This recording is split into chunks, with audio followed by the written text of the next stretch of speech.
Right, good morning everyone, welcome to my kitchen. My name's Janice and I'm a Thermomix consultant. So this week at work, or last week at work, we made a couple of trips to the bakery to buy something for Smoko. So I thought I was going to make a spiced fruit loaf. Now this one is on Cookie Do, and I have a feeling it is in the basic cookbook. Not 100% sure, but I think it is. But anyway, it's just spiced fruit loaf. And you can put whatever fruit you want in it. Today I'm putting sultanas. So we're going to jump in and we're going to start cooking.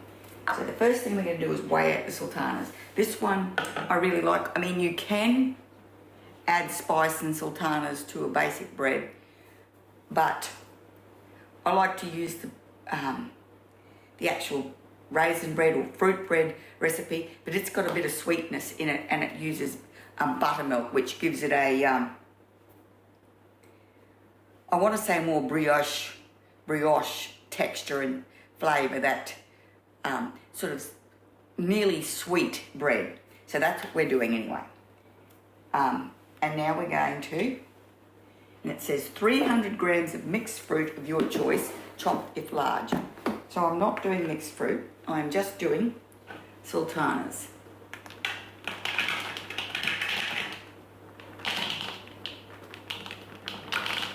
I'm going to make a mess. Here we go.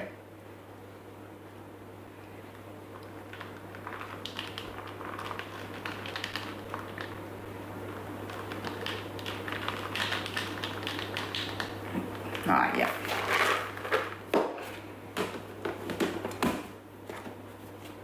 And now we're going to set that aside.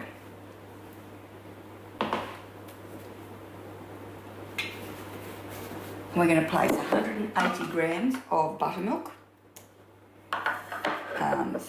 So I've got, this was some frozen buttermilk I had. It's more than 180 grams, a little bit more, so I defrosted the whole lot. I did it in the microwave, so it has separated a bit, but it's still quite cold.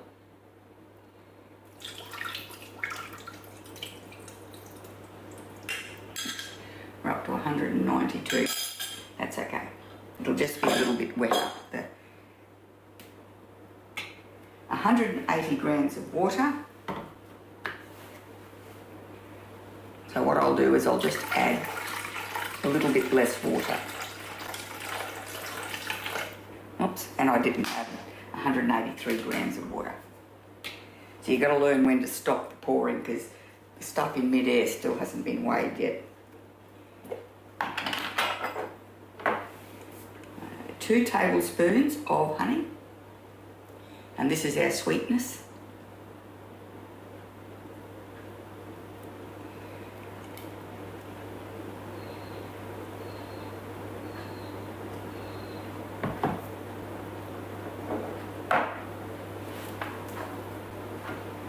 Okay. 2 teaspoons of dried yeast.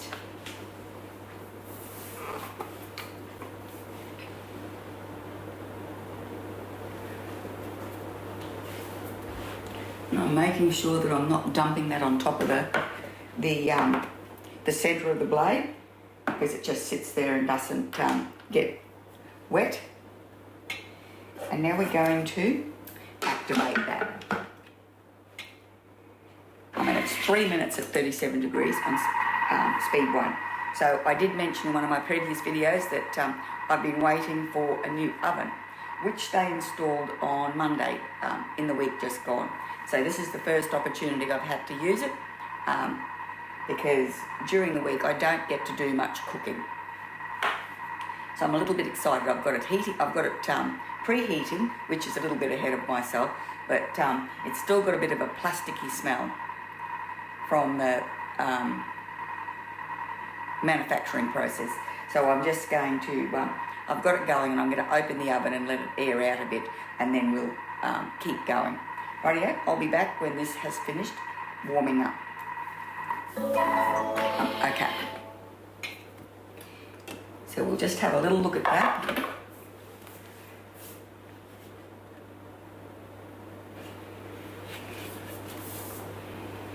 And we're going to add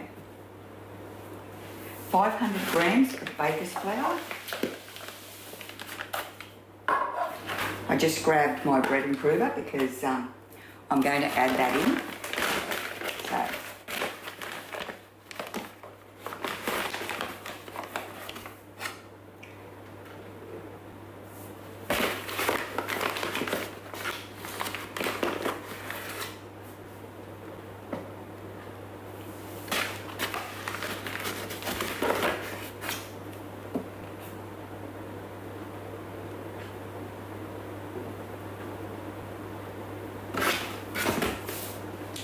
and because with this I add 1 teaspoon to every 250 grams of flour.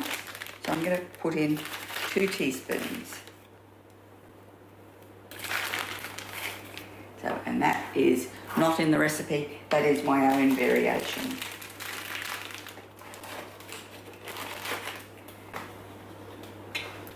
Okay, 2 teaspoons of ground cinnamon.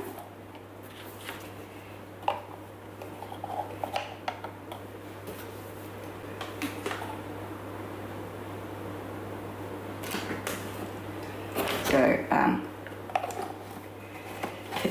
these are my spice canisters. I like these ones. They fit perfectly in my little spice drawer, but I refill them. I buy the spices from, there's a couple of places I buy them from. The cinnamon I get from Grandma's Pantry, which is online. And I just refill these, and it works out really well.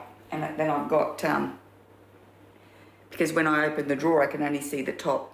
I've got the tops of them labelled. A teaspoon of mixed spice. I don't use as much mixed spice, so I do just buy either this one or the ones in the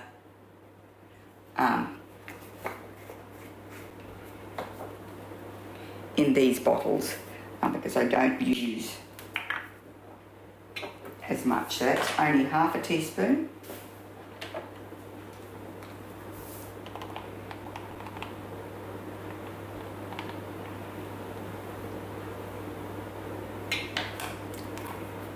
And a teaspoon of sea salt.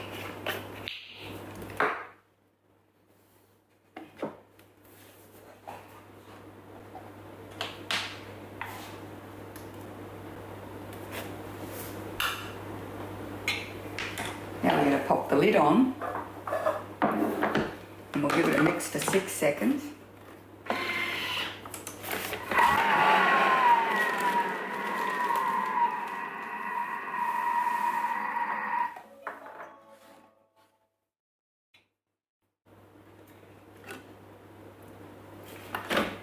And I'll show you that.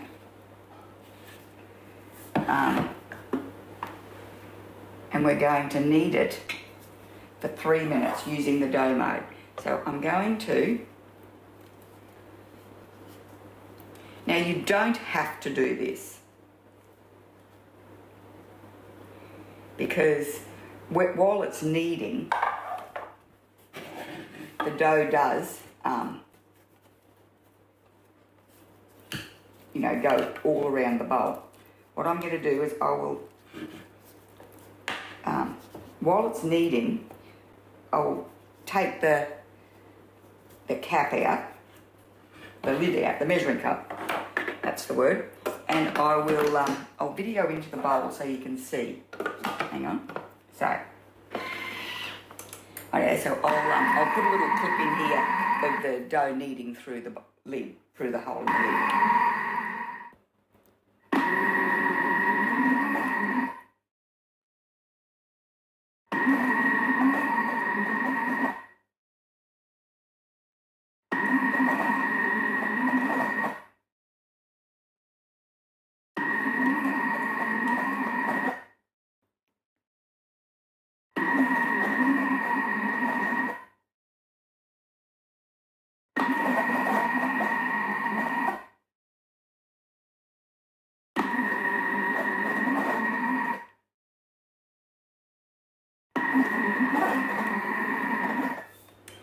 Rightio.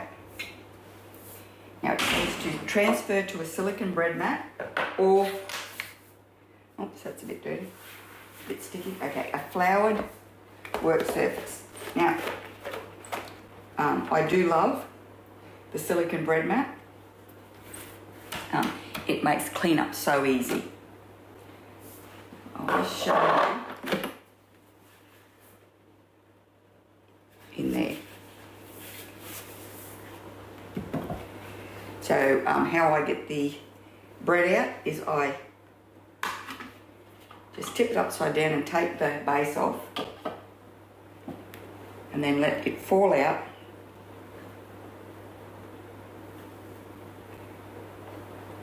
Now I did put a little extra liquid in this, so it will be a tiny bit wetter.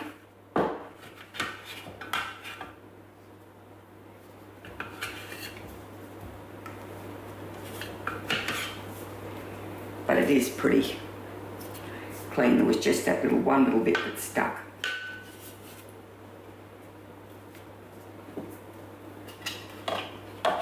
Put this back together, and what I'm going to do is I'm going to, while this is rising, I'm going to run the pre-wash mode with the dough setting, just to loosen up all the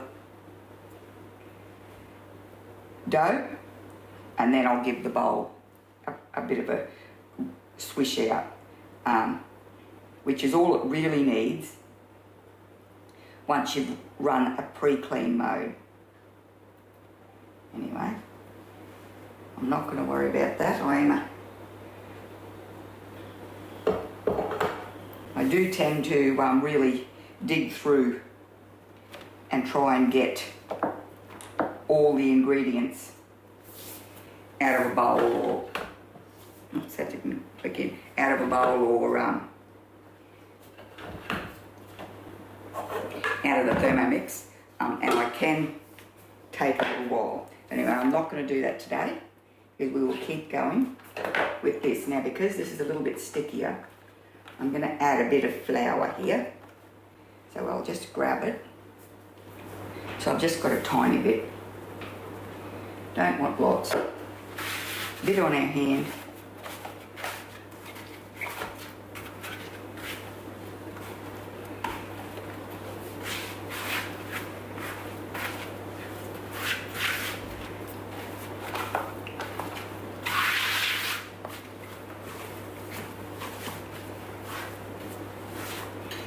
Just a little sprinkle to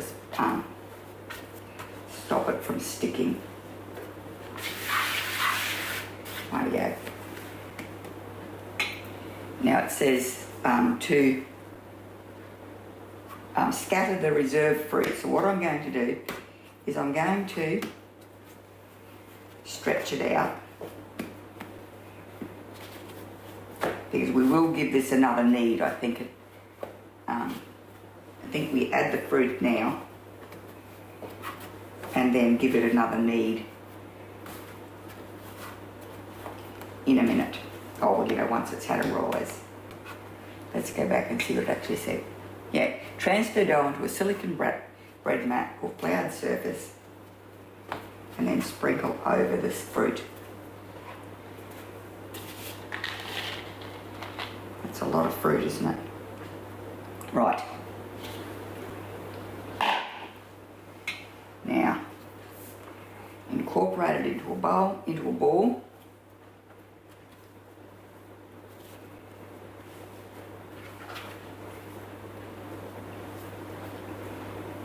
I do find when you're adding fruit to bread, it does tear the dough.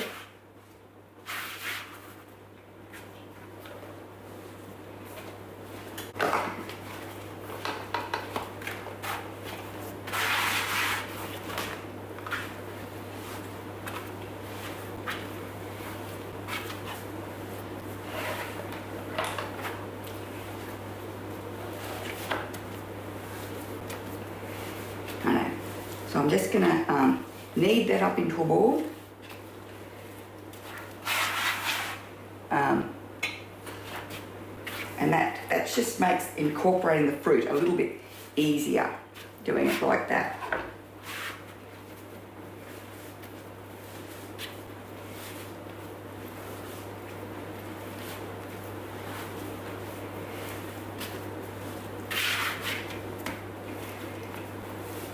Righto? Beautiful.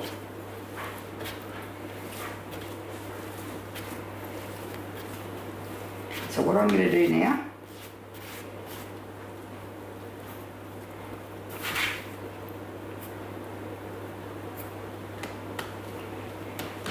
is to wrap it in the bread mat, or place in a bowl and cover with a tea towel. And then we're going to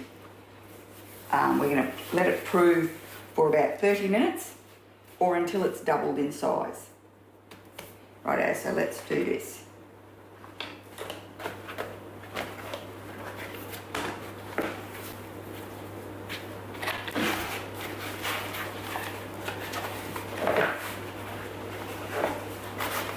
And so I will set a timer, but I'm just going to go on when it's doubled in size. So when this swells up and is all big and fat and puffy, that's when I'll consider it ready to continue. In the meantime, we're going to go back to the home page, then we swipe that way and we go to pre-clean. And I'm going to select the dough mode. So I'm going to put a litre of water in here, and you don't have to measure the water. There is on the inside of the bowl, there's a 1 and a 2. So that's, and then there's max, which I think is 2.2 litres. And that's all you do, is you just fill it up to that line, put a couple of drops of dishwashing liquid in, and set it to whatever pre-clean mode you want. Rightio? Rightio. So this has been a little bit longer than half an hour, but I've done some other things. So now it says to grease. I don't know what size this is. This is the one we use. It says 25 by 10 by 11. This is the one I use.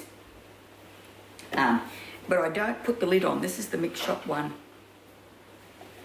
where they put the lid on, where it's got a lid, but I don't put the lid on for the fruit loaf. Sometimes I do if I'm doing a square loaf, but for fruit bread, I generally leave the lid off so we get the nice round tops. So it says to grease the tin. Now, when I grease this tin, I use butter. I find using oil doesn't stop it from sticking, but butter actually does. I mean, that it's not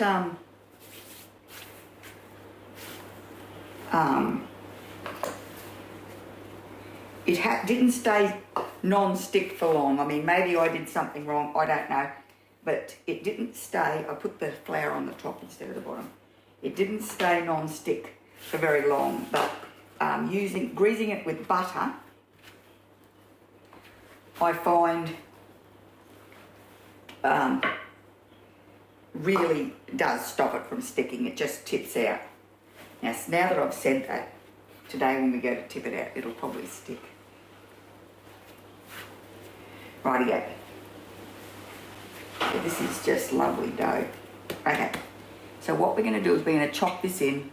It says preheat the oven to 200, knock down the dough and divide into 3 balls. Now these don't have to be equal. It doesn't matter. And I've just got the this dough cutter, and it's from the mix shop. Now, when you're cutting on your Thermomat, don't use a knife, because you will cut it, and it's and once you cut it, it's wrecked. So always use, a plastic dough divider. Rightio. So I'm just going to make it into 3 balls. And as I said, they don't have to be equal size, because as they rise, it'll even itself out in the loaf tin anyway.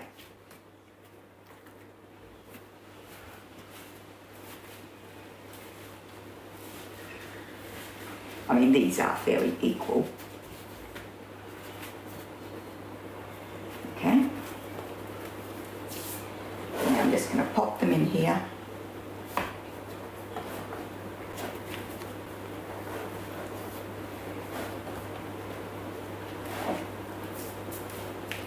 Like that. And we go, it says to put in the tin.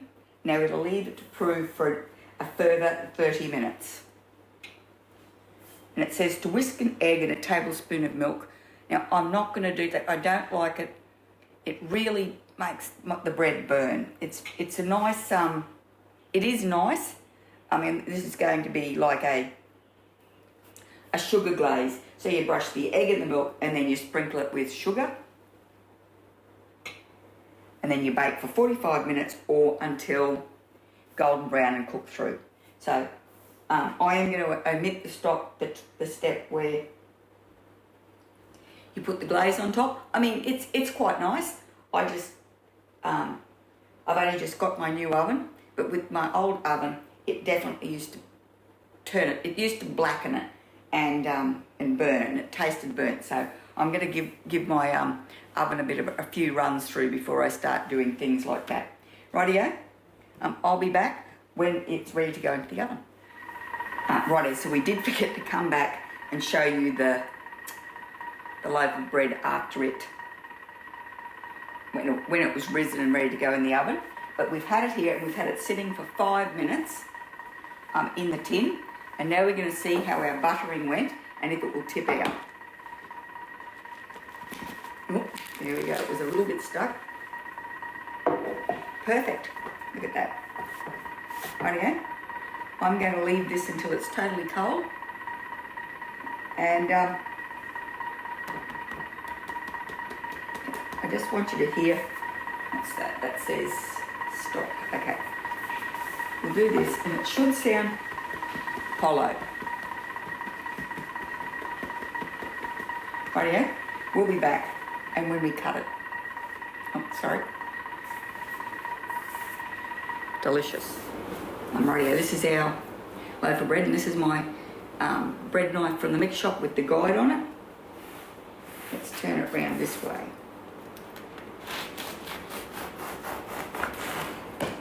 Okay, this one's got lots of fruit in it.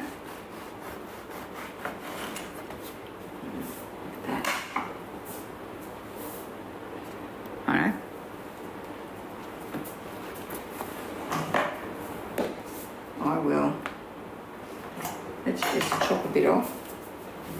And I'll eat this bit now.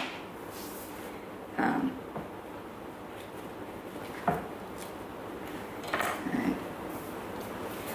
So if you can see, that's got a nice dry crumb.